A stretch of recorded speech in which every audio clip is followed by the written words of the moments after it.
Hello everyone and welcome back to another video.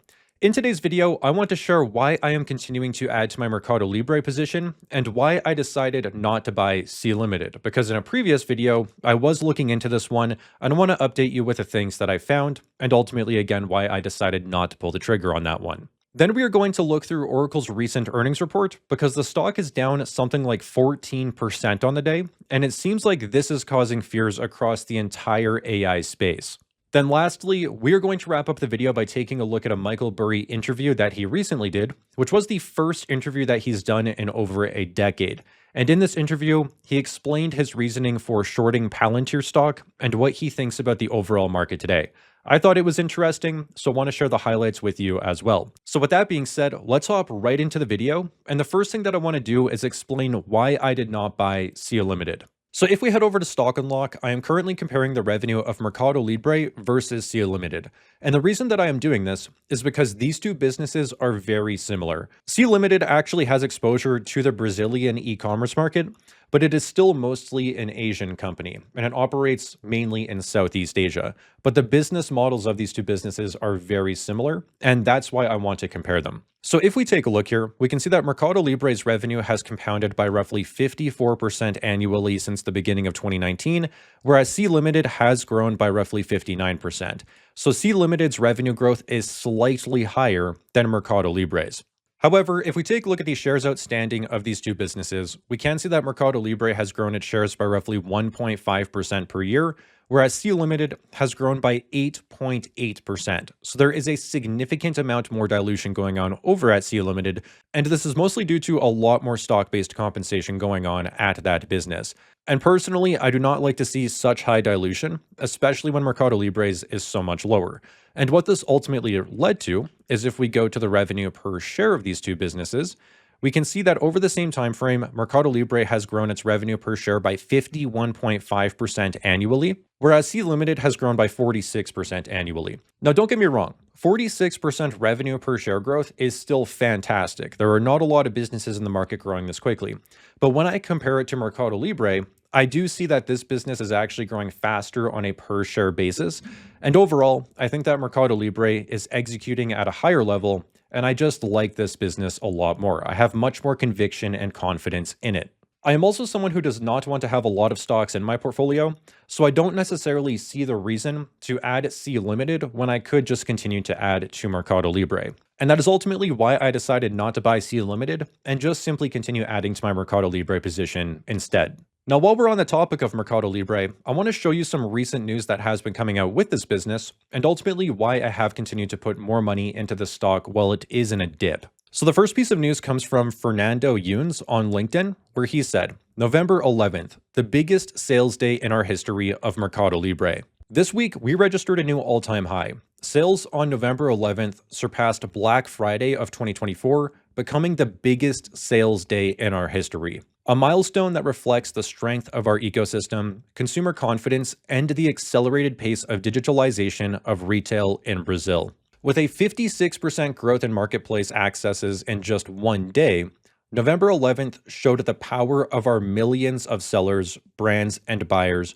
who make Mercado Libre the main shopping destination in the country. So on November 11th of this year, Mercado Libre just had their biggest sales day ever on their e-commerce platform. And this leads me to believe that Mercado Libre's fourth quarter report that they're going to report in the next few months is going to be a massive one.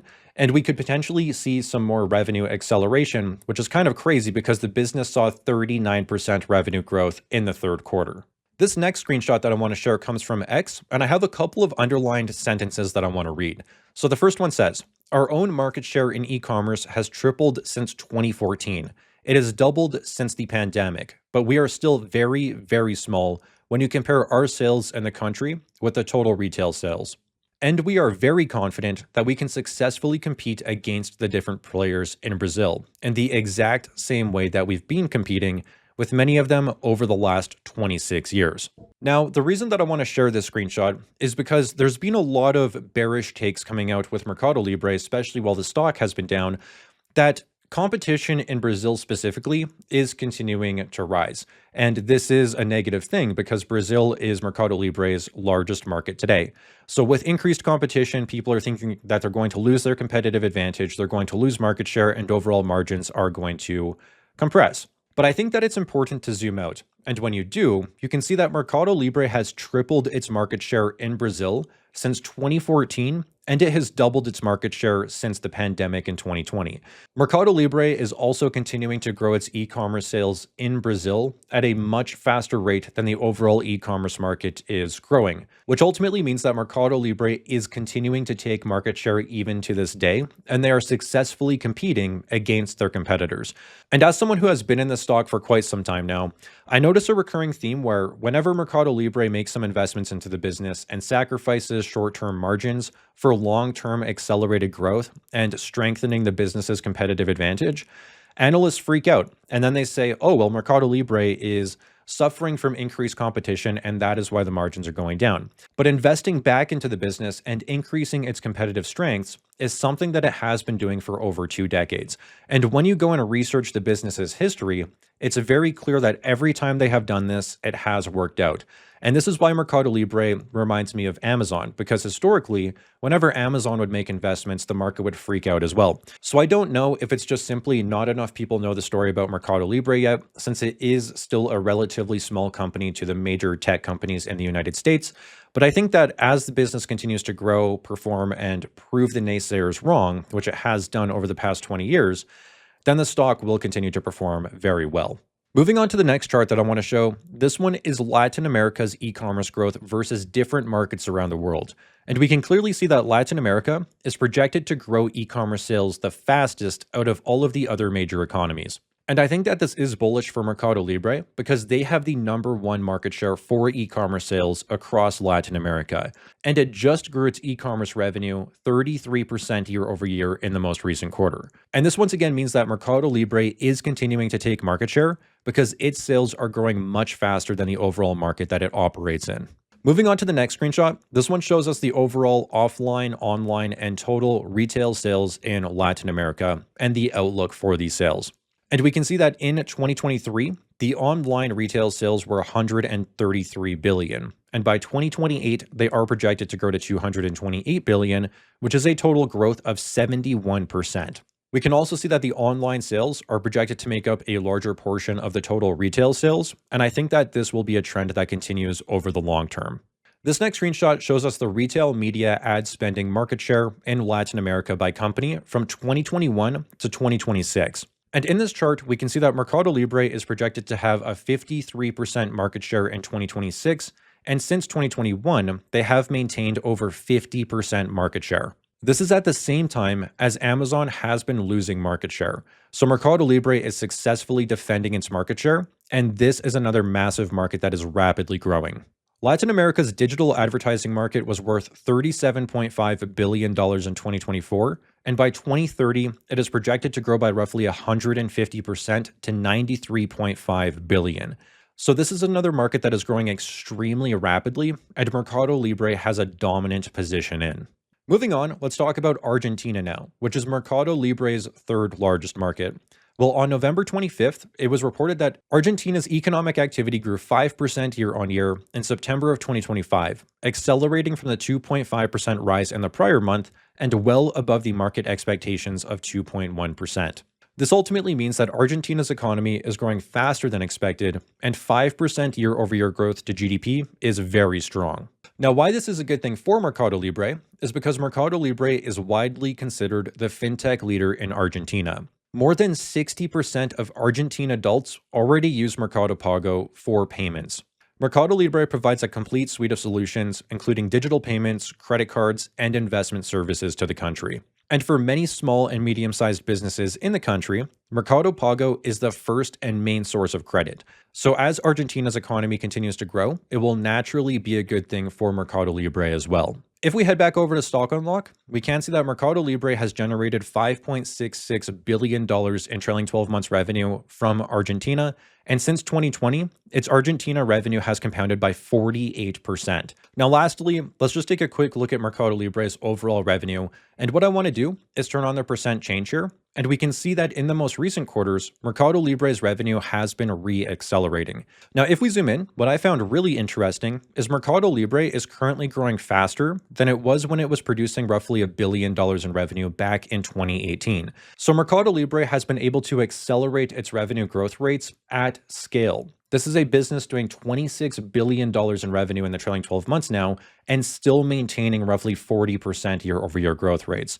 This is just incredible, and I have not seen a company like this before in my entire investment journey. And when I think about the long term, like investing for the next 10 to 20 years, there is not a lot of companies that I think have a better runway for growth than Mercado Libre. This is a company that I think could be significantly larger 10 years from now. And I also think that this company has potential to be an over $1 trillion company over the long term, which would be a 10x from its current valuation today. Now, if you're someone who's been watching my channel for some time, then you know that I am not a 10x investor. But I truly think that this company is going to become dominant in Latin America over the long term. And I do think that it does have that 10x potential over the long term. And I'm talking about like 10 to 20 years from now. So this one is a long-term hold in my portfolio. And I think that it is going to provide some significant growth for me, again, over the long term. And that is why I continue to buy it on every single dip that the stock sees. All right, let's now move on and talk about Oracle, because its stock dropped by over 10% after it reported earnings yesterday, and there's a lot of key things in the earnings report that I found that I want to share with you. All right, Sal, I guess I'll see you later.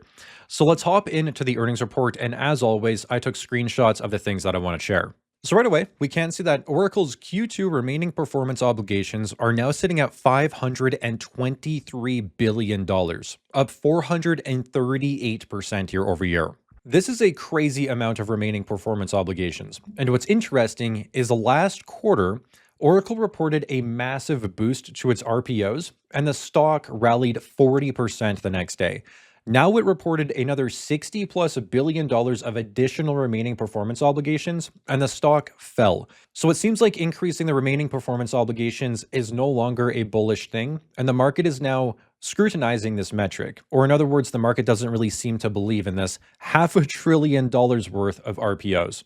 But moving on, we can see that Q2 GAAP earnings per share is up 91% to $2.10. Total revenue was $16.1 billion, up 14% year over year. Cloud revenue came in at $8 billion, up 34%. Cloud infrastructure revenue was $4.1 billion, up 68%. Cloud application revenue was $3.9 billion, up 11%. Fusion Cloud ERP revenue was $1.1 billion, up 18%. NetSuite Cloud revenue was $1 billion, up 13%. So it seems like Oracle had a very strong quarter for overall earnings per share. Again, it was up 91%. And revenue growth seems to be accelerating, which was up 14% year over year. However, the revenue growth really seems to be coming from the cloud infrastructure revenue, which was up 68%. The other areas of the business did not really grow that well, and they're not really seeing any re-acceleration. Then further down, Oracle said, software revenues were down 3% year over year and down 5% on a constant currency basis, which I do not think is a great thing for the business. They also say Q2 GAAP operating income was $4.7 billion, which was an increase of roughly 7% when you do the math. Now, what's interesting is Oracle's operating income is not growing at the same rates as the overall revenue, which means that its operating margin is starting to decline.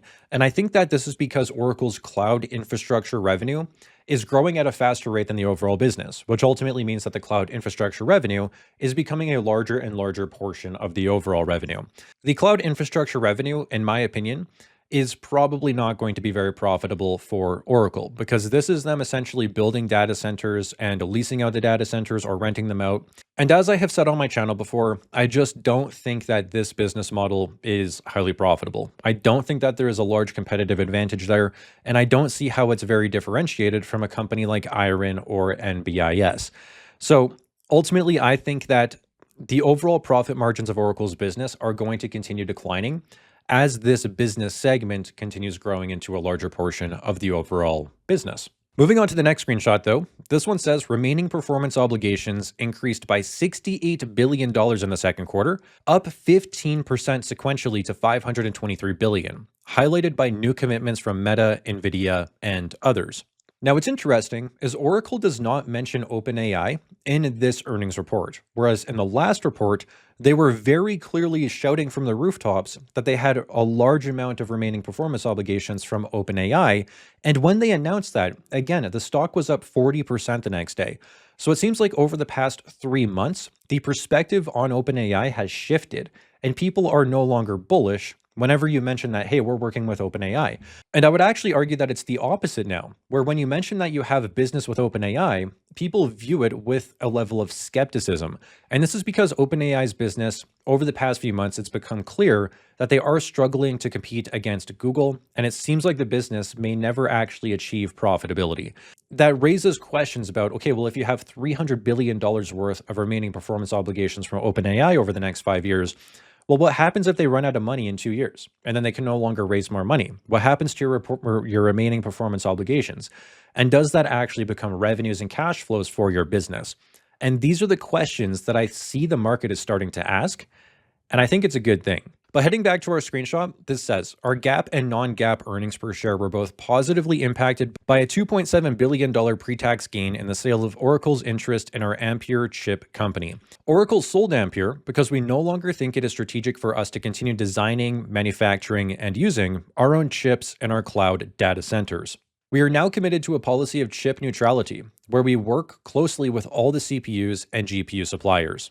This was pretty shocking to me, and I think it caught the market a little bit off guard, because Oracle is basically saying, hey, we just sold our chips business because we don't think that we can be competitive against NVIDIA's GPUs, Google's TPUs, AMD, and Amazon's Trainium chips. And this is at the same time as Google is making it very clear that their TPUs are flying off the shelf and they have very high demand for them. Same with Amazon's Trainium chips. Their Trainium revenue grew 150% year over year, and all of their Trainium 2 chips are fully utilized. Like they're fully subscribed. People want them. They're sold out. So while this is going on over at Amazon and Google, Oracle is saying, hey, we don't think that our chips are competitive. We're selling our business, and that's that. We're just going to use other people's GPUs and CPUs, which probably is a best thing for their overall data center and making their data centers as competitive as possible, because to have your data centers be as competitive as possible, you want the best possible hardware in them. So if Oracle's hardware was not the best, then their data centers are not as competitive. But it's a very clear indicator, and it's basically Oracle admitting that, hey, we lost. Our chips suck. Everyone else's chips are better, so we're just going to use them. It's very, very surprising to me that they did this. And I think that this did not, this was not a bullish thing for the stock. Let's just say that. And I think overall, this did not help the share price today. But moving on, further down in the screenshot that says, because our data centers are highly automated, we can build and run more of them. Oracle has over 211 live and planned regions worldwide, which is more than any of our cloud competitors. The wording that Oracle uses in their earnings report it's just fishy to me. It just raises some red flags. Like, listen to this again. Oracle has over 211 live and planned regions worldwide, more than any of our cloud competitors. Now, to me, this reads like, hey, we have more data centers than all of our competitors. But the key word there is planned. So they're just saying, hey, we have more planned data centers than all of our competitors. But what does that actually mean? That doesn't really mean anything until those data centers are built and they're actually live and they're generating you revenues and cash flows. And it's just stuff like this that it just grinds my gears, man. Whenever I look at Oracle, this stuff it seems like they're trying to overhype is what it seems like to me. And it's not entirely transparent, which we're going to continue to see. So let's move on to the income statement now. And here we can see that Oracle's cloud revenue came in at around $8 billion as a whole, which was up 34% year over year. Then we can see that software revenue came in at about $5.9 billion, which was a decline of 3% year over year, which I do not love to see. Overall, though, total revenues came in at $16 billion, which was up 14%.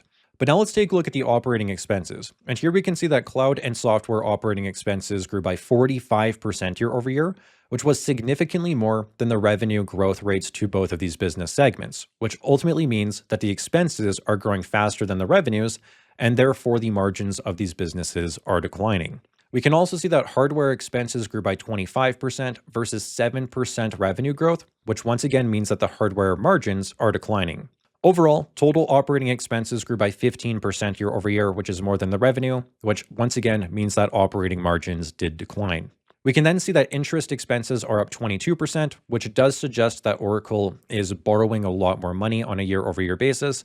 And then right here, we can see that non-operating income net was 2.668 billion, which was their sale of their chips business, which did boost the overall net income by quite a bit. Without the sale of their chip business, pre-tax income would have only been up 8%.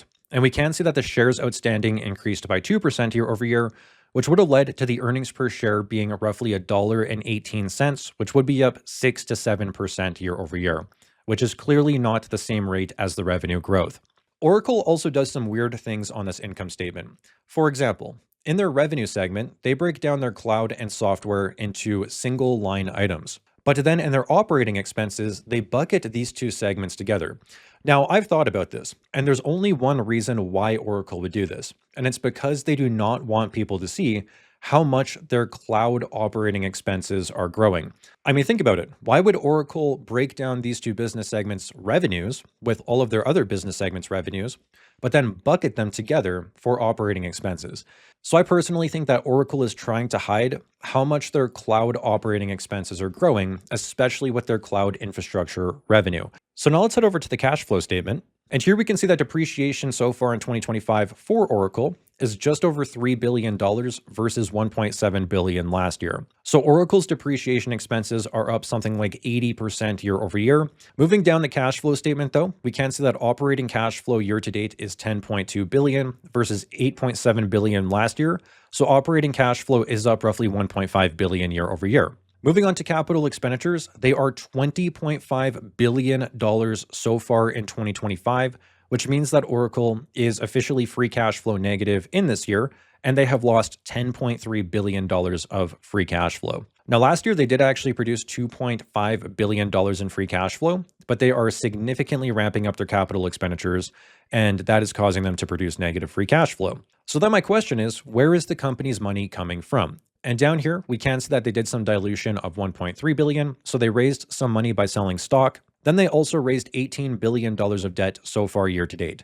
So Oracle is significantly increasing its liabilities and diluting shareholders. But what's also interesting is they're still paying a dividend, and they've paid $2.8 billion worth of dividends so far this year, while the company has lost $10.3 billion in free cash flow, and they're having to raise debt now. To put it simply, this means that Oracle is now paying their dividend and sustaining their dividend by taking on debt. And this is something that I really don't like to see. Like, this is typically something I see with telecom companies like TELUS or Bell up here in Canada. But seeing this in a data center technology company is just a big, big red flag for me. If this is the case, then why don't you just suspend your dividend or cut your dividend? It's obviously going to hurt your stock, but what's happening is you're leveraging up the balance sheet now just to sustain your dividend and make shareholders happy. But I don't think that's actually in shareholders' best interests. All right, let's go move on to the transcript highlights now. And here they said, the result is we now expect $4 billion of additional revenue in the fiscal year of 2027. Our full year fiscal 26 revenue expectation of $67 billion remains unchanged. However, given the added remaining performance obligations this quarter that can be monetized quickly starting next year, we now expect fiscal 2026 CapEx will be about $15 billion higher than we forecasted after Q1. As it relates to specific guidance for Q3, total cloud revenues is expected to grow from 37 to 41% in constant currency and is expected to grow 40 to 44% in US dollars. So Oracle increased their 2026 CapEx guidance by $15 billion. This is a company that is not the size of Microsoft, Amazon, or Google, by the way. A $15 billion increase to CapEx guidance is freaking massive for Oracle. And when we took a look at the cash flow statement, again, the question is, where is that money coming from? And it's most likely going to come from dilution or continuing to take on a lot of debt. And just based on what I've seen so far, it seems like Oracle is going all in on this data center build out business. They seem like they want to build as many data centers as they possibly can. But again, I've just voiced how I don't think that this is going to be a very profitable business model because there's not a lot of differentiation from just renting out GPUs and CPUs to customers. When you have so many other businesses doing the exact same thing, Long term, I just don't think that you're going to have any competitive advantage, and it's going to be a race to the bottom for whoever has the cheapest access to compute. Whoever's selling compute for the cheapest price is where customers are going to go. And when all you have to compete on is pricing power, that's the only thing that differentiates you from other businesses. It's a commodity, and it does not have any moat, and it does not have any long-term profit potential, at least in my own opinion. Now, if we head back over to Stock Unlock, we can see that Oracle's market cap is $573 billion today. And they've done about $23 billion of operating cash flow over the trailing 12 months now, which means that they are trading for about 25 times operating cash flows. This is a higher multiple than Amazon is currently trading for, by the way. Amazon is trading for about 19 times operating cash flows today. And to put it simply, I see absolutely no reason why, at least in my opinion, why someone would own Oracle over Amazon, especially when Amazon is trading for a cheaper multiple. I understand that Oracle's revenue growth rates are accelerating with their overall cloud infrastructure business, but that ultimately means that you basically have to be extremely bullish on that cloud infrastructure business to be bullish on Oracle stock long-term, because that's really where the company's growth is going to come from. And I have seen people online, social media saying, well, Oracle deserves this premium because, that segment of the business is accelerating. It's growing 70% year over year, and it's going to continue growing extremely quickly. But as I have always said on my channel, revenue growth is not the holy grail of investing. There are so many stocks in the market. There's countless examples that I've gone through here on my channel before of businesses that have grown their revenues extremely rapidly, but their share prices have done nothing. Or in fact, their share prices have gone down 90% plus for investors. So when you take a look at revenue growth on its own, it does not create any value for shareholders. What creates value for shareholders over the long term is the profits per share growing. You can have a business growing shareholder value while revenue actually declines if its margins are expanding and its share count is going down. So just focusing on revenue growth, I think, is a mistake. And I have seen a lot more of that happening in the market, especially with these companies like CoreWeave, Iron, Oracle, and NBIS. They have fantastic top line revenue growth. But in terms of how profitable they're going to be long-term, it's a huge question mark. And I am very, very skeptical. So to put it simply, there is no way I am going to be buying Oracle stock here.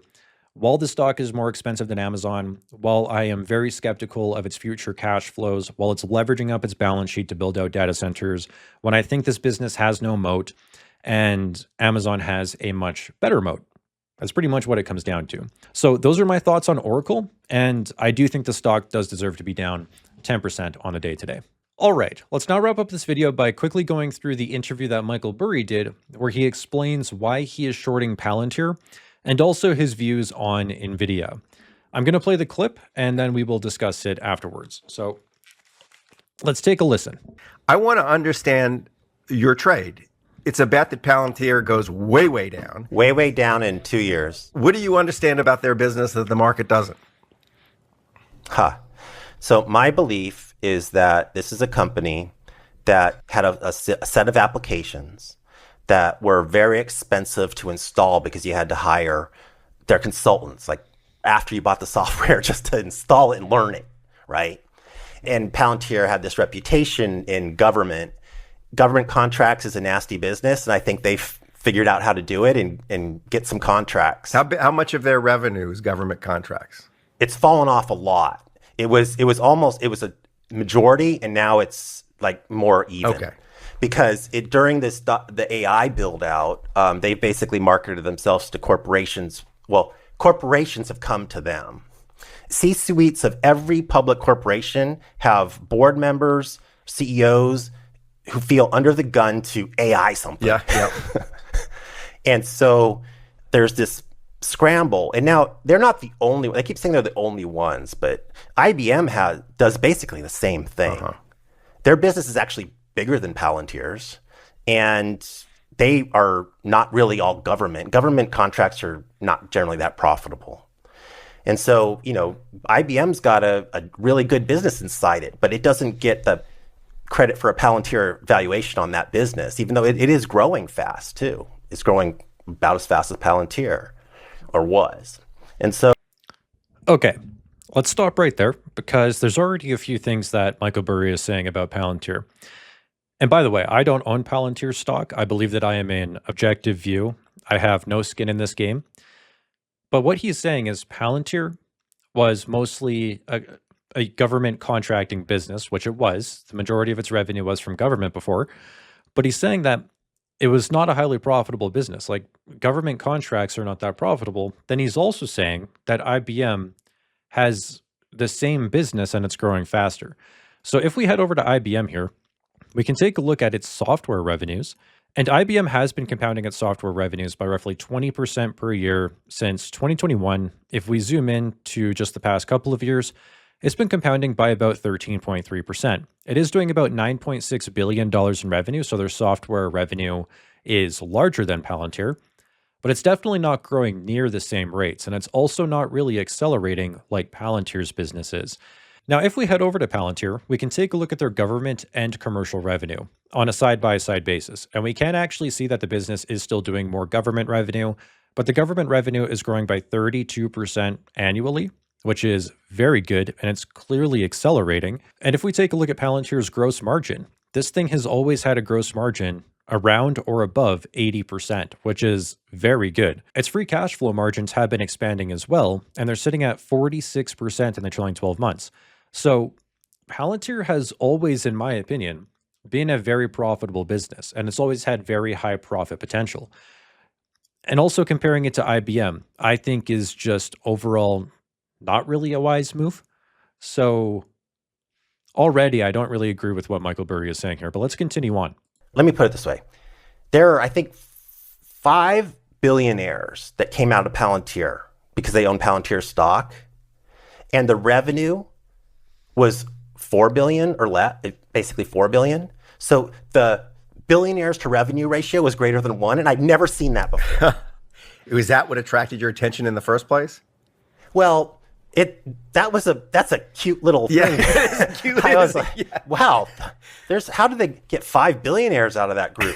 And so at a company that has 4 billion in revenue, and actually stock-based compensation basically would weighs almost all their income. They have to pay their people who are doing all this consulting so much in stock that they just use stock-based compensation. Then what they do is they buy that back, and the company would like you to just give them credit for, and what Wall Street generally does is they take the earnings per share and then they add back the stock-based compensation because it's non-cash, and they add it back to the earnings. And I think actually the way GAAP accounts for stock-based compensation skews low versus what it actually costs. The real cost, you can look at how much are companies buying back to offset that dilution. And you can just take that amount and deduct it from cash flow. And so if you do that with Palantir, historically, they don't make anything. Okay. Here, Michael Burry is saying that when you factor in stock-based compensation, Palantir makes no money. Now, stock-based compensation is something that I talk about a lot on my channel as well. I've written about it in my book. I cover it in my investment course. It is a real expense for shareholders. It's a non-cash expense, but it is an expense because it dilutes you. So what I like to do in the majority of situations is take a look at stock-based compensation, try and see how much it is and how much it's offsetting cash flows. Like if stock-based compensation is $1 billion and a company is doing 200 million in free cash flow, then that's a pretty big red flag. You know, that stock-based compensation is 5x profits. But to say that Palantir is not profitable if you factor in stock-based compensation is just false. So let's head back over to Stock Unlock here really quickly, and let's take a look at Palantir's cash flow statement, and let's map free cash flow and stock-based compensation. We can get rid of government revenue and commercial revenue. Now let's zoom in to about 2021. And here we can see that stock-based compensation is the pink bars and free cash flow is the blue bars. Now in the trailing 12 months, Palantir has done $1.8 billion of free cash flow, and stock-based compensation has been $770 million. So even if you entirely subtract stock-based compensation from free cash flow, then Palantir is still making $1 billion. And what you can also see here is Palantir's stock-based compensation since 2021 has actually slightly declined. It's basically flat, but free cash flow has grown by 58% annually.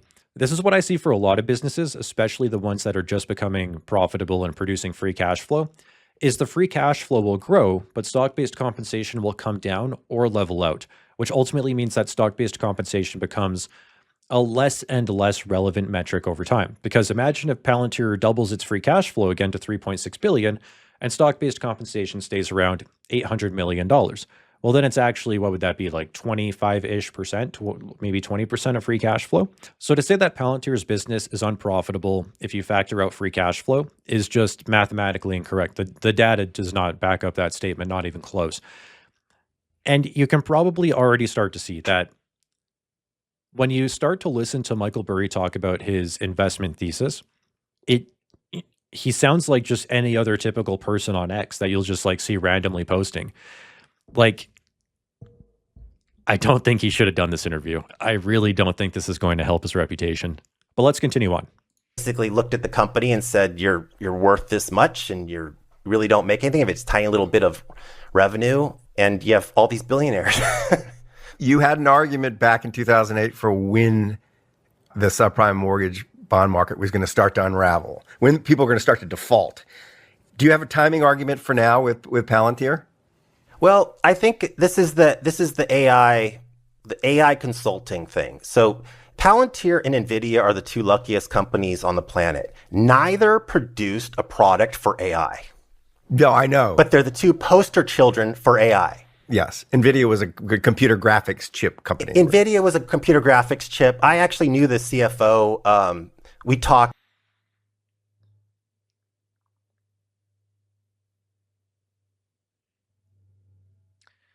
NVIDIA wasn't an AI company until it became popular to be an AI company.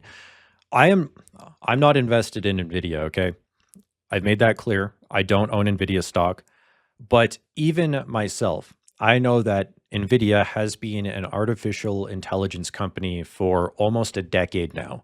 And they've been discussing AI and how it's the future, and they've been building products for AI since I think 2015.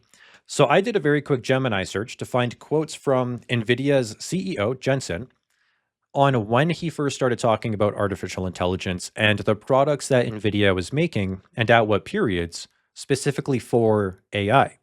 And here this says, product development. They launched dedicated hardware and software for AI long before 2020. From 2014 to 2016, NVIDIA launched the DGX series of supercomputers, purpose-built for AI and deep learning. In 2015, they launched the NVIDIA Drive platform for self-driving cars, explicitly calling it an AI platform. In 2018, the Turing architecture was released, featuring tensor cores specifically to accelerate AI tasks. So to say that NVIDIA got lucky when this AI hype finally came, I think grinds my gears because it's a disservice to the hard work that NVIDIA has done. I was recently listening to the podcast, the Joe Rogan podcast with Jensen. He went on it, and he made it extremely clear in that podcast as well that AI has always been part of the journey. Well, maybe not always, but for more than a decade, artificial intelligence and deep learning has been part of NVIDIA's journey, and that is what they have been pushing for. I also know someone in my personal life who invested in NVIDIA in 2015 because he thought that they were going to be the AI hardware company. He freaking nailed it, but he believed in Jensen, and Jensen was talking about this all the way back then. So to say that Jensen and NVIDIA simply got lucky, I don't know, man. I don't know. Michael, yeah, I think you're wrong, man. I think you're wrong. And I'm only playing you about 4 minutes of this entire podcast, but there was a lot of things said in this podcast that I just simply cannot get behind. Like Michael Burry, for example, is saying that the Fed should be dissolved and it should be part of the government. Placing monetary policy in the hands of the president, I think is a freaking mistake because it would incentivize every single president to lower interest rates down to 0% and get the economy running as hot as possible, which would cause inflation to go insane. So I do actually think that monetary policy needs to be controlled by a third party, which is the Fed. Now, the Fed may not do a perfect job. We may not all agree with them all the time. But in general, I think monetary policy should be controlled by someone outside of the presidency. So I don't know. I think that just my opinion. I think he should not have done this interview because Michael Burry was this legendary figure that we've seen in a movie played by Christian Bale, who basically called and profited from the greatest financial crisis in 100 years. This made him a legendary figure. And then he ghosted, he wasn't allowed. He says in the interview, he wasn't even allowed to talk publicly about his investments because he was a hedge fund manager. But now to get a peek behind the curtain and listen to him talk about investments and how he makes his decisions and, what his thesis is on all these different companies and what's going on in the world.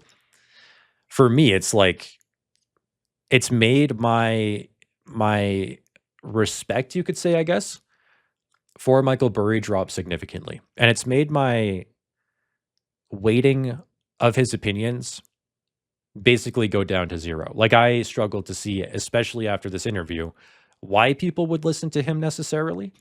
It was a very interesting interview, at least. I mean, it's 30 minutes long. I can leave the link if you want to go and take a listen to it. But yeah, I don't know. I don't agree with a lot of the stuff that he says. And it comes across a little bit amateur, if I'm being honest. Like, it comes across, again, like someone that you would just see rage posting on X all day about stocks. And that's going to wrap up the video. I don't think that I have much else to say. So if you enjoyed this video, then as always, please remember to leave a like on it. And if you made it to the end of the video, then thank you so much for tuning in and taking the time to watch the video. Leave a comment, let me know, and I'll do my best to respond to you.